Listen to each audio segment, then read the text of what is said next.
Hello నమస్తే welcome back to our channel. నేను మీ వైషు. ఈరోజు అయితే నాతో పాటు ఒక బ్యూటిఫుల్ కపుల్ ఉన్నారు.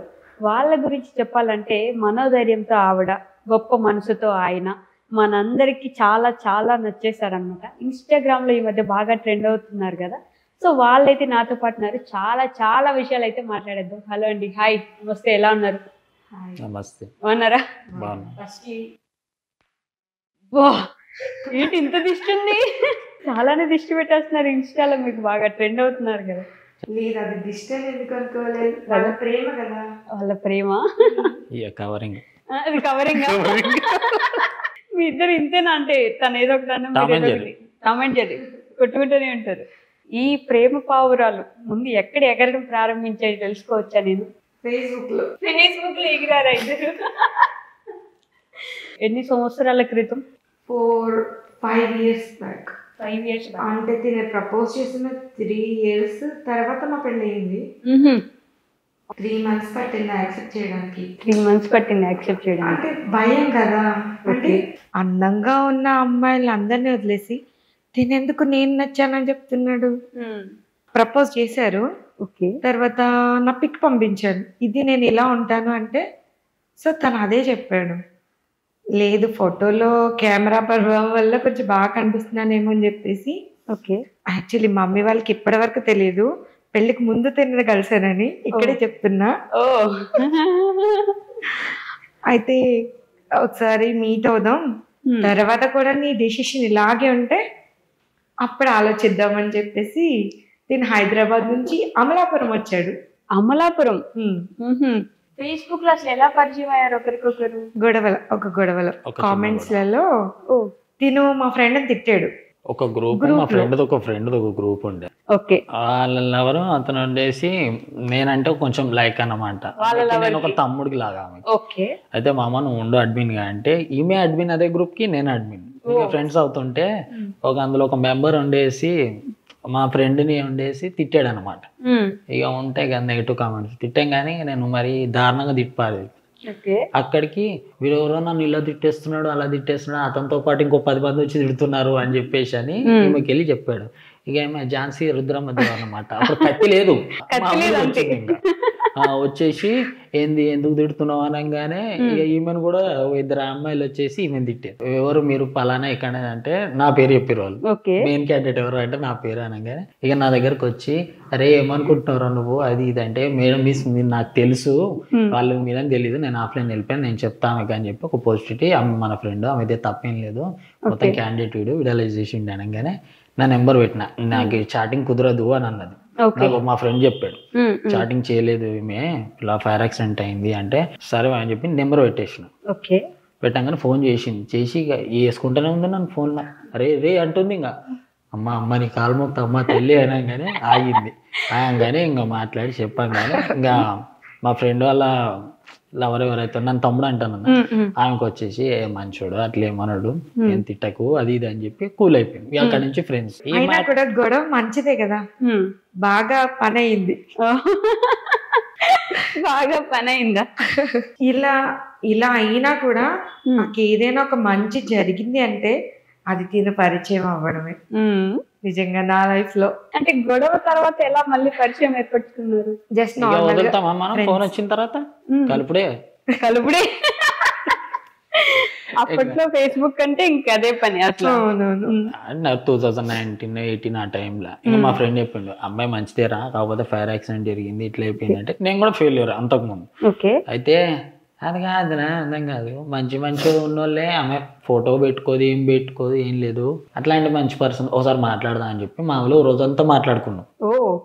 రోజంతా మాట్లాడి స్పీకర్ ఆన్ చేసి మిషన్ కుడుతుంది. అయితే పలానా రీజన్ అండి ఇది, నేను తినంగా వస్తే అంటే ఈమెకి తెలిసిన వెర్షన్ ని పేర్చిన అడిగింది.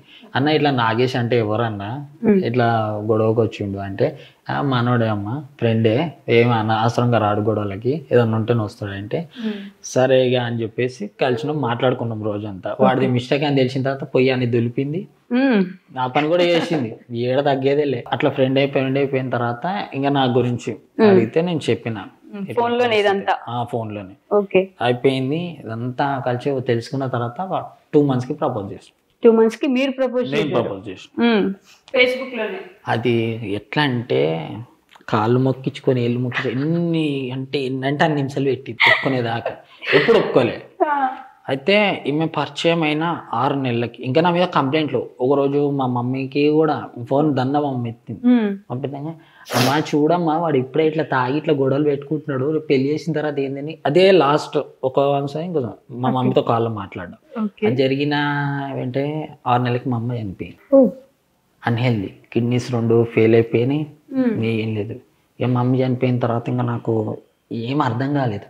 ఎవరితో మాట్లాడాలన్నా ఫ్యామిలీలో ఎవరికి ఏది చెప్పినా కూడా పట్టించుకోడు. నేను ఇంకా టైల్స్ ఫిట్ చేస్తాను, నేను పెయింట్ వర్క్ కూడా చేస్తాను. ఆ ఫ్రెండ్స్ అయితే నేను ఎవరి దగ్గర అయితే వర్క్ చేస్తున్నానో అన్న దగ్గర నాకు ఫోన్ లేదు. కొన్నిసార్లు ఫోన్ లేకపోతుండే. నా ఫోన్ వేయింది ఇచ్చింది, నేను ఇక్కడ ఉన్నాను అని చెప్పాలన్నా ఏం లేదు. నా ఫోన్ డిస్ప్లే పోయింది, ఎవరికి చేయాలి? ఏమేమో భయపడిపోయి టెన్షన్ పడిపోయింది. వేరే పొలం అక్కడ ఊర్లో వర్క్ చేస్తున్నా, ఎవరో ముసలాయన వెళ్తుంటే తాత అని చెప్పి పిలిచి ఆయన నుంచి టెక్స్ట్ మెసేజ్ పెట్టేసిన, నా ఫోన్ పోయింది బుజ్జి, ఇది సంగతి, ఈ నెంబర్కి మెసేజ్ చేయకు, నేను ఫోన్ కొనుక్కున్న తర్వాత నీకు చేస్తా అని చెప్పేసి వెళ్ళేసి నేను ఎవరి కింద అయితే పని చేస్తున్నానో ఆయన దగ్గరికి వెళ్ళి అన్న కొంచెం ఫోన్ ఇస్తావా అంటే తీసుకొని ఆగేసి అన్నాడు. 3వ ఫ్లోర్కి సిమెంట్ పోయాలి. మీకు తెలియదు, మీకు చెప్పలేదు. అవి మోసుకుంటూ ఇయర్ ఫోన్స్ పెట్టుకొని మాట్లాడుతూనే ఉన్నాయి. ఇంకా అయితే ఏం చేస్తున్నాడు ఇంతసేపు ఫోన్ తీసుకోరి అని చెప్పేసి అని ఆయన చూసి నువ్వు మాట్లాడుతున్నావు, సిమెంట్ తీసుకెళ్తున్నావు, ఏం చేస్తున్నావు అని ఆయన కూడా ఉంచుకొని ఫోన్ ఉంచుకొని అమ్మాయి ఇట్లా చేసుకుంటా మాట్లాడుతుండే అనగానే ఏడ్చింది, చెప్పింది, ఓ ఫోన్ కొని ఇచ్చింది. అదొకటి. అదే కాదు, ఇప్పుడు ఏ కొన్ని ఫోన్ కూడా ఆమె కొనిచ్చిందా? ఫస్ట్ ఎప్పుడు మీట్ అయ్యారు బయట?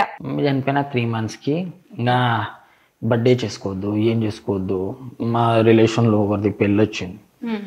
నేను అక్కడ సైడ్ నుంచి రోడ్కి ఏదో షాప్ వెళ్తుంటే వాళ్ళు ఏదో గొడవ పెట్టుకొని కూడా అది పిల్లోడు వచ్చిండు, అందుకే మాకు కిడ్ జరిగింది అది ఇది. నేను అక్కడికి వెళ్ళలేదు. వాళ్ళు కూడా అలాంటి మాటలు మాట్లాడుతుంటే తట్టుకోలేక ఎక్కడికి వెళ్ళేటోని కూడా కాదు. నేను నా బర్త్డే అని బాధపడుతుంటే తను ఏం చేసింది, అమలాపురం రాను, నా దగ్గర అన్ని డబ్బులు కూడా లేవు అని చెప్పేసి అంటే నేను ఉన్నాను, అమలాపురం దాకరా, అక్కడికి వచ్చినాక నేను చూసుకుంటాను. వచ్చినాక ఇంకా మొత్తం బర్త్డే సెలబ్రేట్ చేసింది. డ్రెస్ తీసుకో అన్నది, ఇప్పుడు ఏం వేసుకోవద్దు, అమ్మ అని పిల్లు అంటే సరిపోదు కదా, అమ్మలా చూసుకోవాలి కదా అలా అని చెప్పి అప్పుడప్పుడు ఎగిరెగిరి తన్నొద్దు కదా. అన్నిచ్చుకుంటున్నారు అయితే. ఏం చెప్తాం ఇంకా, ఎవరికి చెప్పుకోవాలండి నా బాధ అనిపిస్తుందా? ఇంకా నేను ఇక్కడ హైలైట్ ఏంటంటే తను ఉండేసి ఇంత జరిగిన తర్వాత ఇప్పుడు కూడా చేసుకుంటావా పెళ్ళి అని అంటే నేను రెడీ, ఇప్పుడే చేసుకుందామా అని చెప్పేసి అనుకున్నాను. పదం ఇంటికి వెళ్దాం, మీ డాడీని ఒప్పిస్తే నేను అన్నాను. యాక్చువల్లీ నాకు అప్పటి వరకు ఎక్కడో చిన్న డౌట్, అంటే చూసాక తన ఆలోచన మారిపోతుంది అన్న డౌట్ ఉండేది. కానీ చూసిన తర్వాత కూడా తను అదే మాట మీద ఉన్నాడు. సో అప్పుడు నాకు నమ్మకం వచ్చింది. సరే అని చెప్పి కొన్ని రోజుల తర్వాత డాడీకి చెప్పాను. ఒక 1.5 month తర్వాత డాడీకి చెప్పాను. సరే అమ్మ అయితే ఒకసారి రమ్మంటే మాట్లాడదాం అంటే, పక్క ఊరు వల్లనే నమ్మడానికి లేదు, అది నువ్వు ఫేస్బుక్ ఫ్రెండ్ అంటున్నావు, ఒకసారి మాట్లాడి తర్వాత చూద్దాం అని చెప్పారు. ఇంకా తర్వాత ఏమైందంటే డాడీకి కోవిడ్ వచ్చింది. దాని నుంచి కోలుకోవడానికి ఒక 2-3 months పట్టింది. అయితే ఇంకా డాడీని చూసినట్టు ఉంటుంది అని చెప్పేసి ఈయన వచ్చారు. హైదరాబాద్ నుంచి కాకినాడకి వచ్చి మా అక్క వాళ్ళ ఇంట్లో డాడీని కలిశారు. కలిస్తే ఈయన డాడీకి కూడా నచ్చారు. అంటే మాట తీరు సంథింగ్ తెలుస్తుంది కదా. అంటే డాడీ ఒకటే అన్నారు, నీ ఇష్టం మీద మాకు అయితే గౌరవం ఉంది. ఇంకొకటి ఏంటంటే వీళ్ళ ఇంట్లో అస్సలు ఒప్పుకోలేదు. ఇప్పటికి కూడా ఒప్పుకోలేదు వీళ్ళ ఇంట్లో. ఒప్పుకోలేదంటే కొన్ని రీజన్స్ నేను చెప్తాను. పెళ్ళి అయితే చేసేస్తాం, కానీ తర్వాత ఏ ప్రాబ్లం వచ్చినా ఆ పర్సన్ని నువ్వెందుకు ఇలా చేసావు అని గట్టిగా అయితే నేను అడగలేను అని చెప్పేశాను. నేను చూసుకుంటా డాడీ, అంత నమ్మకం ఉంది కాబట్టి నేను ఇక్కడ వరకు తీసుకొచ్చాను అని చెప్పేసి చెప్పాను. ఏం చదువుకున్నారు మీరు? నాకు 10th starting లో ఇలా అయింది. అడగొచ్చా ఏం జరిగిందని? Love failure. 10th లో లవ్ ఫెయిల్యూర్? అంటే అది తెలియని వయసు అనుకోవచ్చు, సంథింగ్. అంటే ఇది జరిగి మాక్సిమం ఒక 9 years 10 years అట్లా అవుతుంది. అప్పటికి ఇంకా జనరేషన్ ఎలా ఉందో మీరు అర్థం చేసుకోవాలి. అదేలేండి. అయితే తను మా బావే అన్నమాట. ఓకే. తను నన్ను బ్రేకప్ చెప్పేసి వేరే అమ్మాయిని యాక్సెప్ట్ చేసి వాళ్ళిద్దరు అలా ఉండడం, పెళ్లి ప్రపోజల్స్. సో దీన్ని నేను తట్టుకోలేక ఇది నేనే చేసుకున్నాను. What seriously? బ్రేకప్ చెప్పారని తట్టుకోలేక మీరు ఇలా చేసుకున్నారు? అందుకే కోపం నాకు ఇప్పటికి. అంటే ఎలా అయింది? ఐ మీన్ ఏం చేసుకున్నారు? కిరోషన్ పోసుకుని తగలబెట్టుకున్నారా? నిజంగానా? 10th క్లాస్ లో చచ్చిపోతాను అనుకుంది. ఇంకా చనిపోదాం అంటే తిన్నాను కాదన్నాడు. ఆయన కూడా ఇంకా అదేదో పెద్ద తప్పు, ఇంకా నేను ఇలాంటిది ఒక పని చేశాను, నేను వద్దు బ్రతకొద్దు, ఇంకా అలా చేస్తే చచ్చిపోతాను అని తెలుసు, కానీ బ్రతుకుతాను, ఇలా ఉంటాను, ఇలా అవుతుంది అని తెలియదు. తెలిసేసరికి అంతా అయిపోయింది. అసలు ఏం ఆలోచించకుండా అలా ఎలా చేసుకున్నారండి? అంత మంచి భవిష్యత్తు ఉండేది కదా. అంత మెచ్యూరిటీ లేదు. ఇప్పుడు అమ్మాయిలు ఎట్లుంటారు మేడం, విలేజ్లలో ఎవరన్నా పిలిస్తే ఇంకా వాళ్ళే మన లైఫ్ అన్నట్టుగా అనుకుంటుంది. మనకన్నా ఇక్కడ ఉంటుంది వీడు కాకుండా ఇంకోడు అన్నట్టుగా ఆలోచనలు కొంతమందికి ఉంటుంది. అప్పటికి ఇప్పటికి చాలా మార్పు వచ్చింది. మీలాంటి బంగారాన్ని పోగొట్టుకోవడం ఐ మీన్ ఆ అబ్బాయి దురదృష్టం అనుకోవాలి. నాకైతే దొరకలే కానీ దొరికినా దాపెడుతుంది. దొరికితే ఏం చేద్దామని? మీరు ఇట్లా అంటేనే నాకు భయం వేస్తుంది, కొడతామా ఏం చేస్తాం మేడం. నిజంగా అలాంటి వాళ్ళు మిస్ చేసుకున్న వాళ్ళు బాధపడాలి, కానీ అంటే పేరెంట్స్ గురించి కానీ ఫ్యూచర్ గురించి కానీ ఏం ఆలోచించలేదు ఆ నిమిషం మీరు? అంటే ఆలోచించే మైండ్ సెట్ లేదు అప్పుడు నాకు అని నేను అనుకుంటున్నా. అంటే ఇప్పుడు ఒక్కసారి ఆలోచిస్తే నేను అలా చేయకుండా ఉండాల్సింది ఏమో అని వస్తుంది ఆలోచన. బట్ ఇప్పుడు ఏం చేయాలి? అసలు బ్రేకప్ ఎందుకు చెప్పారు అప్పుడు? తెలీదు. అప్పుడు ఇంకా చాలా అందంగా ఉన్నారు. నేను మీ పాత ఫోటో చూసాను. ఇప్పుడు చాలా చాలా అందంగా ఉన్నారు, అప్పుడు చాలా అందంగా ఉన్నారు. ఆ ఫోటో చూసాను నేను. ఇది సంథింగ్ నువ్వు నాకు బోర్ కొట్టేసావు. వాట్? వద్దు, నువ్వు నాకు వద్దు, నాకు వేరే అమ్మాయి నచ్చింది. ఆయన కూడా 10th క్లాసేనా? 10th క్లాస్ కాదు, అసలు ఆయన చదువుకోలేదు. ఇప్పుడు అంత జరిగితే అందరికంటే ఎక్కువ బాధపడిన వ్యక్తి ఎవరు? మా డాడీ. మీ నాన్నగారు అంటే మీకు ఇష్టమా? చాలా ఇష్టం. మరి ఇలా చేసుకునే ముందు ఆయన గురించి ఆలోచించలేదు? అంటే ఇలా లవ్ చేయడం పెద్ద తప్పేమో అనుకున్నాను. లవ్ చేయడమే పెద్ద తప్పు? సో ఇంకా తను కాదన్నాడు. అది కూడా బాగా వరుస అవుతారు మా కొంచెం మా రిలేటివ్స్, అది తెలుసు ఇట్లా ఒకరినొకరిని ఇష్టపడుతున్నామని. సో తిను వద్దు అని చెప్పి వేరే వాళ్ళని పెళ్లి చేసేసుకుంటే మా డాడీకి నా ముఖం ఎలా చూపించాలి? మా డాడీ పరువు పోతుంది. సో నేను చచ్చిపోతే ఎవ్వరికి తెలియదు కాబట్టి చచ్చిపోదాం. నానమ్మకి 4 కొడుకులు, 4కి 2 acres అన్నమాట. మా డాడీ 2 acres నా కోసం అమ్మేశారు. అప్పుడు 2 ఎకరాలు కలిపి 16 లక్షలు ఎంత వచ్చాయి, కానీ ఇప్పుడు అవే 2 ఎకరాలు 70 లక్షలు. నాకు అసలు ఆ విషయం తెలిసినప్పుడు, రీసెంట్గా తెలిసింది, నాకు చాలా బాధ అనిపించింది.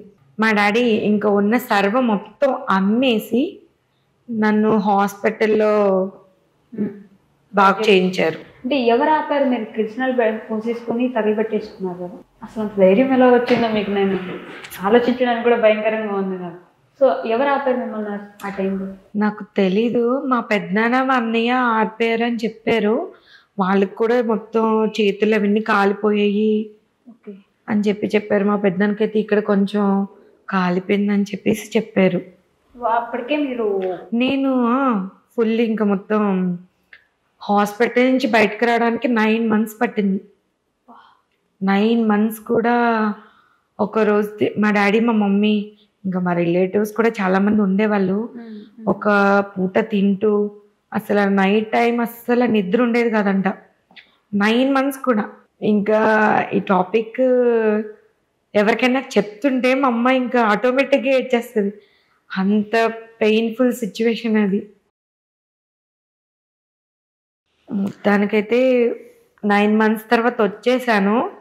వచ్చేసిన తర్వాత కూడా ఒక 3 years వరకు ఆపరేషన్స్ అయితేనే ఉన్నాయి నాకు. మొత్తం 8 ఆపరేషన్స్ చేశారు నాకు. 8 ఆపరేషన్స్? అయితే ఫస్ట్లో ఈ నెక్ ఎలా ఉండేదంటే మొత్తం ఈ చిన్ని ఇక్కడ ఉండేది, ఈ చిన్ని ఇక్కడ ఉండి మొత్తం ఇట్లా ఉండేది. ముద్ద పెట్టుకున్నా కూడా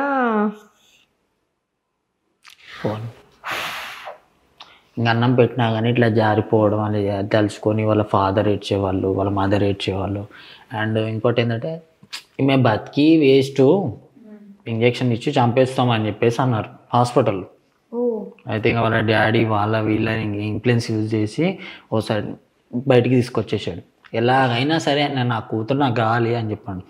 అట్లాంటి ఫాదర్ అయితే ఉండాలి. అసలు నేను రాను, మీ డాడీని తీసుకురా, డాడీతో నువ్వు కూర్చో అని చెప్పేసినాను. అంటే కూడా ఇంకా అలా ఆయన బిజీ ఉంటాడు. ఇక డాడీ అంటే అలా ఉండాలి నాకు తెలిసి. అయితే అలా డాడీ పడ్డ కష్టానికైతే హ్యాట్స్ ఆఫ్. అలాంటి తండ్రి ఉండడం అయితే చాలా గ్రేట్. 9 months వాళ్ళు కూడా నరకం చూస్తుంటారు కదా మీతో పాటు. నీతో నోట్లో అన్నం పెట్టుకోలేని సిచ్యువేషన్ ఉంది. ఇలా పెడితే మేడం ఇలా జారిపోయేది, అది తలుచుకొని వాళ్ళ నాన్న ఏడిపోయి ఒక పెద్ద ఏడవడం అంటే ఎలా ఉంటుందో ఆలోచించండి ఇంకా మీరే. అలాంటి జరిగింది. ఇంత కష్టం నుంచి కూడా అయినా కానీ మళ్ళీ క్యూర్ అయింది, ఇది అయింది. ఇప్పటికి చెప్పుకుంటూ కూడా ఏడుస్తూనే ఉంటుంది. ఇప్పటికి నాతో చెప్పినా కానీ ఎప్పుడన్నా తలుచుకున్నా కానీ ఏడుస్తూనే ఉంటుంది. ఇంకా మామూలుగా ఏడవకరా అంటే కూడా అట్లే ఈ కొద్దిసేపు ఇక నేను అదొకటి ఇదొకటి చేసి నవ్విస్తే కానీ సెట్ కాదు. ఏదోటి చేయలే అలా పప్పి అనగానే గతం. హాస్పిటల్లో ఇంజక్షన్ ఇచ్చేసి చంపేద్దాం అనుకున్నారు. అంటే ఆ రోజు ఇలా అయిన తర్వాత వెంటనే నైట్ 10:30 అంట, నాకు అంత గుర్తులేదు, డాడీ చెప్పారు. అయితే అమలాపూర్లో ఒక స్కిమ్స్ హాస్పిటల్ ఉంటుంది, అక్కడ తీసుకెళ్తే పొద్దున్నకి బాడీ మొత్తం ఫుల్ వాచిపోతుంది, ఈ నైట్ తీసుకెళ్ళిపోండి, లేకపోతే తీసుకెళ్ళడం కష్టం అని చెప్తే తీసుకెళ్ళిపోయాడు.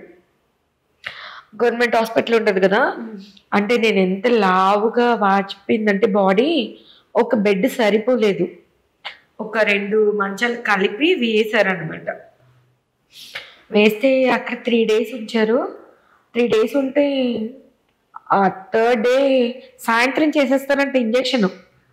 మా డాడీ కూడా చెప్పేశారు, వద్దు ఈ పిల్లని నువ్వు ఎక్కడికి తీసుకెళ్ళా సర్వనాశనం అయిపోతావు, వద్దు ఇంకిక్కడే వదిలేసి వెళ్ళిపోతే నువ్వు ఏంటి చెప్తారు కదా ఇంకా డాక్టర్స్, అలా చెప్పేస్తే అస్సలు వద్దు, కుదరదు, ఇంట్లో కుర్చీలో పెట్టన్నా పెంచుకుంటాను నా కూతుర్ని అని చెప్పి మా రిలేటివ్స్ మా తాతయ్య ప్రెసిడెంట్ అయితే వాళ్ళ ద్వారా ఎమ్మెల్యే దగ్గరికి వెళ్ళి రికమెండేషన్ తీసుకొచ్చుకుని ఇంకా వాళ్ళు చెప్పిన 2 hours బయటకు తీసుకొచ్చేసాడు. ప్రైవేట్ హాస్పిటల్ అంటే 2 days $1,00,000 పెట్టాలని చెప్పారు. సరే అని చెప్పి ముందు జాయిన్ చేసేసి ఎవరి దగ్గర అప్పు తీసుకొచ్చి 2 లక్షలు ముందు జాయిన్ చేసేసి తర్వాత వెంటనే వెళ్ళి పొలం అమ్మేసి ఇంకా అన్నీ అమ్మేస్తాడు డాడీ. అన్నీ మాకు కావాల్సింది ఒక కూతురే, ఇంకేది వద్దు, ఏం ఆలోచించలేదు. ఇంకా మూట అన్ని. పేరేంటండి? వీరబాబు. సార్ చేతులెత్తి నమస్కరించడం తప్ప ఏం చేయలేదు మీరు తండ్రులందరి కోసం. Thank you. మీరంతా పట్టుబట్టి నా కూతురు ఉండాలి అనుకున్నారు. మీరు చాలా మందికి ఆదర్శం sir. Thank you so much. మా మమ్మీ అయితే ఇంకా చాలా ఎక్కువ, ఎందుకంటే ఒక 5 years వరకు పెంచడానికి తల్లిదండ్రులు ఇద్దరు కూడా ఎంత కష్టపడాలి కదా, కష్టపడితేనే పిల్లలు పెరగగలరు. అలాంటిది నాకు 16-17 years ఏజ్లో మా మమ్మీ మొత్తం ఇంకా ఫుల్ తినిపించడం, హెయిర్ లేదు మొత్తం గుండు చేసేసారు. ఒక చిన్న బేబీని చూసినట్టు చూసేవాళ్ళు, చిన్న బేబీని చూసేటట్టు స్నానం చేయించాడు, బాత్ అన్ని. ఇంకా 2 years అలాగా. అందరికీ ఉండదు, ఆల్రెడీ సగం కాలిపోయింది కదా, ఎందుకులే ఇంత బాధపడుతూ ఉంచుకోవడం అనుకునే వాళ్ళు కూడా ఉంటారు. వాళ్ళకు కూడా బాధే ఉంటుంది, కానీ ఇంత బాధపడుతూ చూసుకోలేవు వద్దులే అనుకునే వాళ్ళు ఉంటారు. కానీ ఇంత కష్టపడుతూ 2 సంవత్సరాలు మొత్తం చిన్న పాపం చేసుకున్నట్టు చూసుకోవడం అనేది వాళ్ళకు ఉంటుంది కదా. అయ్యో నా కూతురు బంగారంలా ఉండింది, ఇలా అయిపోయింది, ఒక ఇది ఉంటుంది కదా. ఇప్పటికీ బాధపడతారు కదా. మీరైనా ఆ రోజు ఆ నిమిషం అలా చేయకపోతే బాగుండు. మా మమ్మీ అయిపోయిన తర్వాత ఒక 5 or 6 years అయిపోయిన తర్వాత కొంచెం మెల్లిమెల్లిగా బయటికి పెళ్లి కూతురు చేసే ఫంక్షను, పెళ్ళిళ్ళకి అట్లా వెళ్ళేటప్పుడు ఓకే అంటే మరీ కొంచెం దగ్గర వాళ్ళు వెళ్ళకపోతే ఫీల్ అవుతారు కదా, అట్లా వెళ్ళేది. అంటే నా ఫ్రెండ్స్, నా ఏజ్ పిల్లలకి పెళ్ళయ్యి అట్లా ఉంటుంటే మా అమ్మ చాలా బాధపడేది అసలు. మా అమ్మ అయితే ఏం చేసేది కానీ మా డాడీ చెప్పలేకపోయేవారు అసలు. కోళ్ళు బుజ్జి బాబు ధైర్యంగా కోరుకొని మా అందరి ముందుకు వచ్చి మా అందరికి ఇన్స్పిరేషన్ అయ్యారు. అసలు అసలు నేను యూట్యూబ్ స్టార్ట్ చేయడానికి రీజన్ ఏదైనా ఉందా అంటే ఈ హైదరాబాద్ నన్ను చాలా బాధ పెట్టిందా? హైదరాబాద్ వచ్చిన కొత్తలో అయితే నేను హ్యాండిక్యాప్డ్ బోగి ఎక్కుతాను, ట్రైన్ మాకు స్పెషల్గా ఉంటుంది కదా ఎలిజిబిలిటీ ఉన్న వాళ్ళు. సో దానికి ఒక ఫామ్ ఫిల్ చేయాలి, దాని జిరాక్స్ నా దగ్గర అయిపోయాయి. తనల కోసం నేను టీ తాగుతాను, నువ్వు జిరాక్స్ చేయించుకొని వచ్చేసేయని చెప్పి వెళ్ళాను. వెళ్తే ఆయన ఏం చెప్పారంటే జిరాక్స్ మిషన్ పాడైపోయింది అన్నాడు. అనగానే మీ కిందకి వచ్చేసింది. రాగానే ఇంకొక వేరే అమ్మాయి వస్తే చేసేస్తున్నాడు. ఏం పిచ్చిగిల్ల పట్టింది ఆయనకి అని చెప్పి పోయి ఓ 10 కాపీలు తీసి పెట్టు అని చెప్పేసి అని ఇవ్వగానే తీసిచ్చిండు. నేను వెళ్ళి అడిగితే అయితే ఇంకా మాకు అర్థమైపోయింది సీన్. మేము చూడంగానే మనకి ఏమనిపించిందో ఏమో, ఇంకా భయపడ్డాడో లేకపోతే ఎలానో ఉంటుంది కదా, ఇంకా అట్లాంటివి చాలా ఫేస్ చేసింది. కొన్నిసార్లు అయితే కొంతమంది ఆడవాళ్ళు ఉంటారు కదా అట్లా విచిత్రంగా అని చెప్పి చూస్తుంటే మనిషిని ఇక నాకు వచ్చే కోపానికి అయితే ఇక మీకు అర్థం ఉంటుంది. నన్ను చూసింటే కొట్టే కాదు, పిలిచి ట్రై అని ఇంకా తిట్టినా, బండబూతులు తిట్టినా చాలా మంది.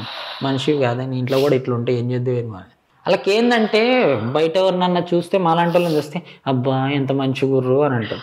మమ్మల్ని రియల్గా చూసినప్పుడు ఇలా ఏంది ఈ పైసలు వాళ్ళకి ఇచ్చేసి అది అట్లా ఉన్నారు కొంతమంది మ్యూజిషియన్లు. ఏమంది నేను గమనించినప్పుడు నేను అంటే నేను ఫోన్ పే చేయాలి.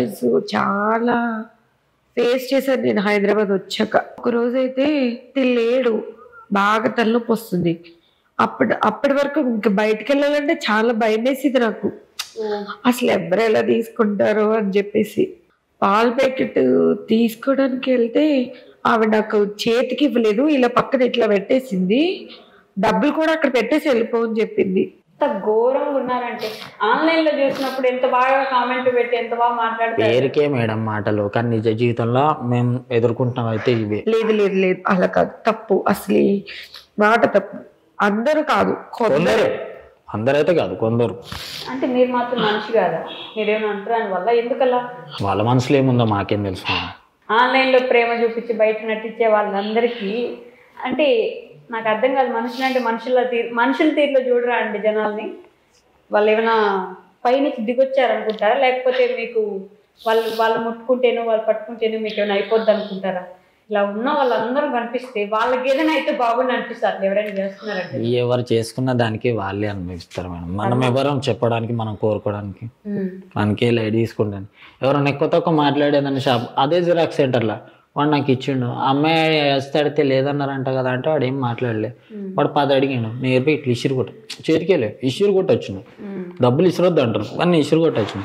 ఎక్కువ మాట్లాడితే కొట్టుకుందామా అంట. నేను నాకు అదే వస్తుంది, కొట్టుకుందామా, ఇంకో మాట అయితే రాదు. అసలు నాకు బయటకు వెళ్ళాలంటే భయం. ఎందుకంటే ఒకవేళ ఎవరైనా ఒక మాట అన్నారనుకో నాకు అలవాటు అయిపోయింది, కానీ నేను తీసుకోలేడు. నేను బాధపడితే అస్సలు తట్టుకోలేడు.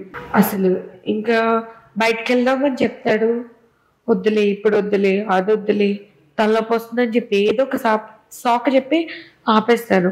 ఒకవేళ వెళ్ళినా కూడా స్కార్ఫ్ కట్టేసుకొని అట్లా వెళ్తాను. కానీ యూట్యూబ్ స్టార్ట్ చేసిన తర్వాత ఫస్ట్ ఆఫ్ ఆల్ నేను హ్యాపీగా ఉన్నాను. ఎక్కడ పోయినా కానీ మీరు చిన్ని కదా, నేను గుట్టకి వెళ్ళినా మ్యారు గుట్టకి, అక్కడ కూడా పట్టుకొని మీరు చిన్ని కదా రీల్స్ చేస్తారు కదా, మీరు చిన్ని కదా రీల్ చేస్తారు కదా. మొన్న మంచిగా చూస్తున్నారు. ఇంకొకటి మొన్న అయితే నాకు కోపం వచ్చింది మేడం. వేములవాడ వెళ్ళినాం బైక్ మీదనే, ఇక్కడ నుంచి వెళ్ళేసి మళ్ళీ దర్శనం చేసుకొని రిటర్న్ వస్తున్నప్పుడు ఒక ఇట్లానే టీ హోటల్ దగ్గర ఆగినాం, టీ తాగేసి వెళ్దామని. అరే నువ్వు ఆడ కూర్చోరా అమ్ములు అని చెప్పేసి అని నేను దగ్గరికి వెళ్ళి టోకన్ తీసుకుంటున్నా. ఏమైంది ఆమెకి, ఏమని నేను యూట్యూబ్ అలా చూసినా నేను అంటే అదే ఫైర్ యాక్సిడెంట్ జరిగింది అంటే సరే ఈమెనా హీరోయిన్ లాగా ఉంది అని అన్నాడు. అనగానే నాకు కోపం వచ్చి ఇట్లా చూస్తున్నా. చేసుకుంటావు మాట్లాడినా నన్ను ఎందుకన్నా అంత ఫేర్ అవుతున్నా అంటే నా పిల్లం పెట్టుకుని అంటే నాకు కాదని నేను ఎక్కడ అంటుందా ఒకసారి అని. అరే బ్రో సారీ బ్రో, కాంప్లిమెంట్ ఇచ్చినట్టే కాంప్లిమెంట్ ఇస్తే పాజిటివ్గా ఉండాలి, మరి వల్గర్గా ఉండొద్దు అని చెప్పేసి నేను అనగానే ఇక ఒక పెద్ద ఆయన ఉండేసి ఇంకా ఉంటది కదా ఊర్లలో ఎట్లుంటాయి వాళ్ళకి మాట వచ్చి మాట రాక మాట్లాడతారు అంటే లైట్ తీసుకుని. ఇప్పుడు పలకరిస్తారు, ఫోటోలు తీస్తారు. చిన్ని కదా మీరు అంటే ఎన్ని సంవత్సరాలు అవుతుంది హైదరాబాద్కి వచ్చి? 2 ఏళ్ళు అవుతుంది. పెళ్లి చేసుకుని వచ్చారా డైరెక్ట్? ఒక 3 months అక్కడ ఉన్నాం. యాక్చువల్లీ అసలు ఇక్కడికి రావద్దు నేను. మా మమ్మీ అంటే అక్కడ మా ఊర్లోనే ఉంటేనే ప్రపోజల్ యాక్సెప్ట్ చేస్తానని చెప్పాను దీనికి. ఓకే, అమలాపురంలోనే సెటిల్ అయిపోవాలని చెప్పారు. అసలు మీరు ప్రతిదానికి ఒప్పుకున్నారు. అన్నిటికీ నేనే. మీరే తగ్గొప్పుకున్నారా? ఎలా ప్రపోజ్ చేశారు? నా ఎక్స్ లిస్ట్ అంతా చెప్పిన, ఆ ఎక్స్ లిస్ట్ మొత్తం చెప్పిన తర్వాత ఫైనల్ గా నువ్వు అంటే నాకు ఇష్టం ఇది సంగతి, మరి ఏమంటావు నువ్వు అని అన్నా. ఇది ఆన్లైన్ లోనా బయట? కాళ్ళే చెప్పిన తర్వాత మేము అన్ని ఏదో బ్లడ్ టెస్ట్, మనిషికి బ్లడ్ టెస్ట్, బీపీ, షుగర్ అన్ని లెక్కలు వేసింది, ఎవరెవరితోనే అడిగించింది. ఆఖరికి ఒకటి హైలైట్ ఏంటంటే మా కన్వర్సేషన్, మా ఇద్దరి మధ్యలో కన్వర్సేషన్ కొంతమందికి నచ్చలేదు. నా బెస్ట్ ఫ్రెండ్కే నచ్చలేదు. వాడు నన్ను బావ అంటాడు, అవన అక్క అంటాడు. ఆడివి ఏమని తెలుసా, ఆయనకి ఎంతమంది లవర్లు ఉన్నారు తెలుసా, వాడు ఎంబడి పడ్డోళ్ళు ఎంతమందో, వాని ఎంబడి పడ్డోళ్ళు ఇంకెంతమందో నీకు తెలుసా అని అట్లా అన్నీ చెప్పినా కానీ నీకు ఇంకా తెలియదు మా గురించి, వాడు నాకు ఎప్పుడో ఇవన్నీ చెప్పిండు, అన్నిటికీ రెడీ ఉంటాం మేము అని చెప్పాను. నా ఫ్రెండ్సే కాదు ఆడొక్కడే ఏదో ఆడు చెప్పిన తర్వాత దొరికిండు మామూలుగా కాళ్ళ. మళ్ళీ చెప్పే టైంలో అరే నీ నియత్ నీకేరా, ఎప్పుడు ఏది రావాలో నీకే అర్థమవుతుంది అన్న. వానికి ఇవ్వాల్సిన పనిష్మెంట్ అయిపోయింది. వాడు ఇప్పుడు ఈ రోజు అవి చూస్తున్నాడు, వాని పేరు నేను మెన్షన్ చేయలేకపోతున్నా. వాడు ఇది చూస్తున్నాడు, వానికి అవ్వాల్సింది ఆ దేవుడు ఎప్పుడు వేసాడు, శిక్ష వేసాడు. అది కూడా జరిగింది రీసెంట్ గా. దేవుడు అన్ని చూస్తుంటాడు అండి. దేవుడు చూడండి అంటూ ఏది లేదు. ఇప్పటికీ ఒకప్పుడు మా పేరెంట్స్ నా ఒప్పుకోలేవు. ఈ మధ్య ఏంటంటే మా డాడీకి ఒక ప్రౌడ్ ఫీల్. మరి ఎలా ఒప్పించారు మొత్తానికి తన ఏం చేస్తాం, అందితే చుట్టూ అంతా పొతకాళ్ళు, ఇక ఏం చేస్తాం, ఇక తప్పదు కదా. అలా ఒకటి అయితే ఇంకా మా డాడీ వాళ్ళకు నచ్చేది కదా ఫస్ట్ లో. తర్వాత ఇప్పుడు మా డాడీ వాళ్ళకి అందరికి ఇష్టమే, ఈ అమ్మాయి అన్నా కానీ నేనన్నా కానీ. ఎందుకంటే మేము బిహేవియర్ ఏందనేది రీసెంట్ గా మా చెల్లి వచ్చింది, చెల్లి బావ ఇద్దరు వచ్చింది, మా టైగర్ వేసుకుంది. ఆఖరికి ఆ పిల్లడు ఏందో గానీ ఈ దగ్గర ఫోన్ చూపెట్టాలని వచ్చిండు, ఈమె దగ్గరనే ఎక్కుంటున్నాడు నా దగ్గర కంటే. అమ్మ జీవితం అన్న ఏంది చిన్నది, మీ అక్కకి లైన్ వేస్తున్నావా, నాకేం చేస్తావా అని చెప్పాడు పొట్టోడు. అంత ఫ్రెండ్లీ, బాగా అలవాటు అయిపోయాడు. ఏమో వీడియో కాల్లో చూసినా కానీ నవ్వుతాడు, అంత కన్వర్సేషన్ ఓకే. ఇప్పుడు మా డాడీ వాళ్ళకి ఏంటంటే ఉంటది మేము రావాలి ఇంటికి ఉండాలని. ఆ పక్కన వీళ్ళు ఉంటారు కదా, వాళ్ళు మంచిగా ఉండరు, ఇంకొకరు మంచిగా ఉన్నది చూస్తే వాళ్ళు ఓరలేరు. ఇంకొకటి ఏంటంటే యూట్యూబ్ స్టార్ట్ చేయడానికి ఇంకొక మెయిన్ రీజన్, వీళ్ళ నానమ్మ ఎప్పుడు అంటుంటారు, కొన్ని రోజులు ఆగరా జనాలకు అలవాటు పడి, కొన్ని రోజులు ఆగరా జనాలకు అలవాటు పడి. ఏం అలవాటు పడాలి? నేను ఎలా తెలుస్తాను? వాళ్ళు వచ్చి నన్ను చూడరు, వాళ్ళు చూసే దగ్గర నేను ఉండను, మరి ఎలా అలవాటు పడతాను? అంటే ఎవరు యాక్సెప్ట్ చేస్తేనే వీళ్ళు మమ్మల్ని ఇంటికి రానిస్తారా? ఇంటికి రావడానికి వాళ్ళకి ఇష్టమే, వాళ్ళకి రావాలి. ఇంకెక్కడికి వెళ్తాడో నేను ఒక్కనే కొనుక్కుని. కాకపోతే ఇంకొకటి ఏంటంటే మా డాడీకి భయము, మా డాడీకి మా మేనత్తకి మా నాన్నకి మేజర్ భయం ఏంటంటే ఏమన్నా అన్నానంటే ఇంటోడే కావచ్చు చుట్టమే కావచ్చు పక్క పోయినా ఒక మాట అన్నానంటే వెళ్ళి నా ఏదోటి చేస్తాడు పక్క, అది ఏదోటి జరుగుతుంది. అది చిన్నప్పటి నుంచి వీడి ఇంతే. ఇప్పుడు వీడి వల్ల ఫ్యామిలీలో ఇదే గొడవలు జరుగుతాయి. ఆ అమ్మాయిని ఎవడమన్నా అన్నా మేము ఊరుకోలేము, అలా అది ఉంది. చెప్పినా నేను చెప్పినా ఒప్పుకోకుండా తిట్టినా కూడా దొరికినందు ఇంట్లో అందరినీ తిట్టినా. అదొకటి నేను చేసిన తప్పు. మా మేనత్త నేను ఒక అనరాని మాట అన్నా, అది ఇప్పటికీ నా మనసులో ఉంది. తాగి వాగేసిన అనేది అది చాలా తప్పు. ఇప్పటికీ ఆమె ఎప్పుడైనా కనిపించినా కానీ అలాక ఇక నాకు ఈ అమ్మాయి అంటే ఇష్టం మాట్లాడక అని చెప్పేసి అంటే కొంచెం ఆగ్రా టైం తీసుకోరా అదిరా ఇదిరా అంటుంటే అప్పటికే మా డాడీ కూడా కాళ్ళ కలిపి చెప్తుంటే మా డాడీ తిట్టిండు నన్ను. ఇక మా అమ్మని చంపిరు నన్ను నాకైతే లెక్కలేదు అని చెప్పేసి అని నోరు దాటిన. ఆ ఒక్క మాటకి ఇప్పటికీ మాట్లాడతలేదు. ఇప్పటికీ మాకు ఎప్పుడన్నా కనిపిస్తే ఓపెన్గా మరి అదకకి సారీ చెప్పాలి నేను. ఆమెకి నేను అంటే ఇష్టమే. చెప్పండి ఇప్పుడు ఆమె క్షమించాలి కదా వీడియోలో చెప్పండి. అంటే మొత్తం అంతమంది చూసినప్పుడు ఆవిడ కూడా క్షమించేస్తారు. ఐఎమ్ సారీ రాధక్క, ఎక్కడున్నా సరే. నేను వర్క్ చేసే దగ్గర మాకు మండే పే అవుట్ వస్తుంది. వాళ్ళు ఉండేసి ఏంటంటే వాళ్ళ బ్యాంక్ హాలిడే కదా నిన్న క్రిస్మస్ అని, అయితే చూస్ చేస్తా అన్నారు. హౌస్ రెంట్ కట్టాలి. చిన్ని ఇలా అయింది చిన్ని అంటే అలేను ఆగలా, ఓనర్ నెంబర్ చెప్పలా అని ఓనర్ నెంబర్ టక్కడా కొట్టేసి పేటిఎం చేసింది. పేటిఎం వాడతాడు ఆయన. పెట్టేసి ఇగో ఎస్ఐ తీసుకుపోయి ఆయన పంపించేసాను. ఆయన పంపించి ఆయన కూడా కూల్ అయిపోయింది, ఏం మాట్లాడలేదు. అంటే నన్ను ఉండు నువ్వు ఏ పని చేయొద్దు అంటారు ఇంటికి కూడా, ఏ పని చేద్దాం కానీ కాకపోతే ఉండాలి కదా మనకన్నా కూర్చొని తినడానికన్నా. ఫుల్గా తాగే వాళ్ళు అప్పుడు ఎప్పటికైనా ఛాన్స్ వస్తే, ఇప్పటికైనా ఛాన్స్ వస్తే మానేలేదైతే ఇంకా. కాకపోతే ఈయన అడుక్కుంటుంటాం అప్పుడప్పుడు. ఏంటంటే వారం కాగానే ఎప్పుడైనా లీవ్ వచ్చినప్పుడు అంటే ఇక నా పరిస్థితి ఎలా అడుగుతారు. అమ్ములు చిన్న రిక్వెస్ట్ అమ్ములు అంటే మంద అంటే తంతా అంటది, అదే మాట అంటది. తన్నాలి మరి తప్పే ఉంది, తంటారు. ఇంకా అట్లా అంటే బైక్ షాప్ లో పని చెప్పియండి మొత్తం. నన్ను తన్నే బదులే ఓనర్నే అంత అయిపోతుంది కదా, షాప్ బంద్ అయిపోతుంది. న్యాయమే కదా అన్న. తాగాలి ఒక లిమిట్ లో తాగాలి. అవును, మీరైతే ఇంత తాగి అంత ఊగుతారు, మేము తాగి సైలెంట్ ఉంటే మీకు నచ్చదు. ఏం న్యాయం అండి ఇది? న్యాయాలు అన్యాయాలు మాట్లాడకండి. తాగే వాళ్ళకి అసలు న్యాయం గురించి మాట్లాడే రైటే లేదు. సో ఇంట్లో వాళ్ళు ఒప్పుకోకపోయినా పెళ్లికి ఎలా ఒప్పించారు? అసలు ఒప్పుకోలేదు, మీరు చేసేసుకొని వచ్చేసారా కామ్లో? మా డాడీ వాళ్ళు చేశారు. ఓ మీ సైడ్ ఇంట్లో వాళ్ళు ఒప్పుకున్నారు అంటే తిని అన్నాడు మనం బయటికి వెళ్ళి చేసుకొని వచ్చేద్దాం అంటే, అల్లుడు కాళ్ళు కడిగి కన్యాదానం అదొక ఉంటది కదా. సో అట్లా బాధపడుతున్నప్పుడు సరే డాడీ వాళ్ళు ఒప్పుకోకపోతే నువ్వు చెప్పినట్టే చేద్దామని చెప్పేసి చెప్పి డాడీతో చెప్తే డాడీ మొత్తం అన్ని అమ్మ వాళ్ళ సైడ్ వాళ్ళని వీళ్ళ అమ్మ నాన్నగా పెట్టి అంత అన్నవరంలో చేసుకున్నాం మేము పెళ్లి.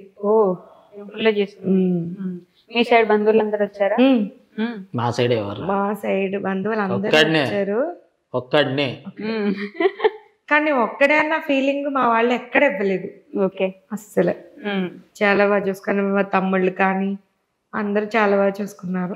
ఇప్పుడు వీడియోలో ఏదైనా ఒక వీడియో వైరల్ అవుతుంది అంటారు కదా, అట్లా ఉందన్నమాట. ఒక 1 వీక్ ఊరు మొత్తం ఏంటి ఆ పిల్లని పెళ్లి చేసుకుంటున్నాడా, అందంగా ఉన్నాడా, ఆహా బాగా డబ్బు ముట్ట చెప్పుంటారు.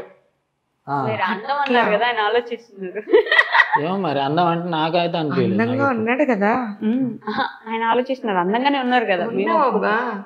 ఏదో డౌట్ పడుకు డబ్బు కోసం చేసుకుంటున్నాడేమో అబ్బాయి, బాగా డబ్బు ఎక్కువ ఇచ్చి ఉంటారు. కట్నం బాగా ఇచ్చారా? లేదు తిని అసలు చేసుకోలేదు. మీరేం జాబ్ చేసేవాళ్ళు హైదరాబాద్ వచ్చిన తర్వాత? లేదంటే వెళ్ళాను. ఏం జాబ్ చేసేవాళ్ళు? లేదు వెళ్ళాను, వెళ్దామని వెళ్తే అక్కడ ఒక డీమార్ట్ అట్లాంటి దానికి వెళ్తే ఇక్కడ చాలా కస్టమర్స్ వస్తారు, మిమ్మల్ని చూసి వద్దు. కొండాపూర్లో నాకు ఒక కోపం వచ్చిన సీన్ ఎక్కడంటే, కొండాపూర్ వెళ్ళినాం. అక్కడ ఒక కూరగాయల షాప్, ఒక ఎక్కడ అని చెప్తాను, కొండాపూర్ సిగ్నల్ నుంచి కొంచెం ముందుకు వెళ్ళిన తర్వాత ఒక కూరగాయల షాప్ ఉంది. అయితే నేను ర్యాపిడో చేసేవాడిని. అయితే ఆయన ఉండేసి అక్కడ ఓనర్ అంట. ఉండేసి బాబు మీ దాంట్లో ఎవరైనా లేడీస్ ఉంటే చెప్పండి, చదువుకున్నామే కొంచెం రాసి లెక్కలు చేసేయాలి అంటే, మా వైఫ్ ఉంది కొంచెం ఇలా జరిగింది పెట్టుకోగలుగుతారా, మీకు బరువులేం మోయలేదు, రాసి నీకైతే లెక్క అయిపోతుంది అని చెప్పేసి నేను అన్నా. అనగానే సరే అన్నాడు. నేను అక్కడికి వెళ్ళి 1-2 గంటలు వెయిట్ చేసి మనం కూర్చోబెట్టి మరి వెయిట్ చేస్తే ఫోన్ ఎత్తట్లేదు. సైలెంట్లో ఉందేమో అనుకున్నా. అంటే ఒకసారి మీ ఫోన్ ఇయరా, ఫోన్ చేసుకుంటానా, పని వాళ్ళ దగ్గర నుంచి ఫోన్ తీసుకొని ఆ నెంబర్ కొట్టినాయి. వెళ్ళింది. ఏమైందమ్మా లెక్కలు అయిపోయినాయా అని చెప్పేసి అన్నాడు. వాళ్ళ ఫోన్ ఎత్తిండు, నా ఫోన్ ఎత్తలేదు. బాధపడ్డది. వద్దు ఇంకేదన్నా చూద్దాం కానీ నువ్వు టెన్షన్ పడకు. మీరు ర్యాపిడో చేసేవాళ్ళా? ర్యాపిడో జొమాటో కూడా చేస్తున్నాను. ఇప్పుడు ఏం చేస్తున్నారు మొత్తానికి? జొమాటో చేస్తున్నాను. జొమాటో ర్యాపిడో మానేస్తున్నాను. ఒట్టి జొమాటో అంతే. అంతకుముందు ఇక్కడ మాదాపూర్లో ఉన్నప్పుడు చేసేది ర్యాపిడో. అంటే కొద్ది రోజులు ర్యాపిడో చేసిన తర్వాత ఒక ఆఫీసులో ఉంటారు కదా, ఇలాంటి ఎంప్లాయీస్ని తీసుకెళ్ళి దించడం, అలా జరిగేది కొన్ని ఆఫీసులు. ఇక మాకు నచ్చక అక్కడ నుంచి షిఫ్ట్ అయిపోయిన తర్వాత ఇక్కడ జొమాటోనే చేస్తున్నాయి. జొమాటో చేస్తున్నాయి. సరిపోతే జీతం డబ్బులు నెలకి? కష్టపడాలి, కష్టపడితేనే అవుతుంది. కష్టపడ్డా వాళ్ళమ్మా ఊలమ్మా. అలానే కాదు, ఎలాగైనా అది కష్టపడండి, అది ఇది కాదు ఇది కాదు, కష్టపడండి ఏది రాదు. తను ఎప్పుడు అంతే, అలా నన్ను నవ్వించడానికే చాలా కష్టపడుతూ ఉంటాడు. అంటే నువ్వు నవ్వవు అన్నమాట. నేను నవ్వవా? అవును. మొన్న రీసెంట్గా ఒక ప్రమోషన్ వీడియో చేసింది. వారిని టాలెంట్ ఇది ఇంతుంది, నేను పనికిరాని ఇంకా ఉంగట అనుకున్నాను నేనైతే. టాలెంట్ ని ఎవరు ఆపలేదు, ఎవరు సొత్తు కాదు కదా టాలెంట్. జాలిపడి ఎవరు ఆమెను దగ్గర చేసుకోలేదు, జాలిపడి ఎవరు ఆమెను ఇష్టపడలేదు. ఆవిడ వాయిస్ కి, ఆవిడ మాట తీరుకి, ఆవిడ గుండె ధైర్యానికి, ఆవిడ టాలెంట్ కి ఇంతమంది అభిమానులు ఉన్నారు. ఎవరు జాలిపడి అభిమానులు అవ్వలేదు. మీకు చాలా గర్వంగా గొప్పగా చెప్తున్నాం, మీకు ఎవరు జాలిపడి అభిమానులు అవ్వలేదు. రీల్స్ వల్ల బాధ అనిపించింది అంటే నాకు ఒక్కసారి ఈమె రీల్స్ చేస్తుంది బాగానే ఉంది, చాలా మంది వచ్చేసి అక్కడికి ఏమైంది అంటుంటే ఇక నన్ను పక్కన కూర్చోబెట్టుకుని చెప్తా బాబా ఉన్నది ఉన్నట్టు చెప్పేస్తా, రేపు ఎవ్వరు అడిగినా చెప్పాల్సింది, ఇప్పుడైనా రేపైనా తెలియాల్సిందే అని. ఆ వీడియోలా నాకు వస్తుంది కోపం, చెప్తుంటే చెప్పు నీ పని తర్వాత చెప్తాను అంత కోపం వస్తుంది. నేను ఇలా అయిపోయాను, ఇలా అయిపోయినాక పెళ్లి చేసుకున్నాడు, విషయాలు అంత ఎందుకు, నేను ఎందుకు అంత లేపుతున్నావు, నాకు వద్దురా, నాకు నువ్వు ఉన్నది చాలు, నా లవ్ నేను గెలుచుకున్నా, దానికి హీరోనేంది. నా హ్యాపీయెస్ట్ మూమెంట్, నా ప్రౌడెస్ట్ మూమెంట్ నా లైఫ్ లోకి రావడమే. ఎంత బాగుందో ఈ ఫ్రేమ్ చూడడానికి. ఇలా నాకైతే రెండు కళ్ళు సరిపోవట్లేదు. ఈ ఇంటర్వ్యూ నాకు ఏమంటారు మనస్ఫూర్తిగా ఒక ఫుల్ మీల్స్ లాగా అంత ఆనందంగా ఉంది. Thank you for coming here, thank you for sharing your మొత్తం ఏం జరిగింది అనేది ప్రతిదీ నాకు అంత క్లియర్గా ఎక్స్ప్లెయిన్ చేసినందుకు thank you so much. And మీ మమ్మీ డాడీకి ఎస్పెషల్లీ. అంటే మీకు నాకెందుకు లేపేద్దామని ప్లాన్ చేసిర్రు పెద్దలు చేసి. Thank you so much, nice meeting you. Bye.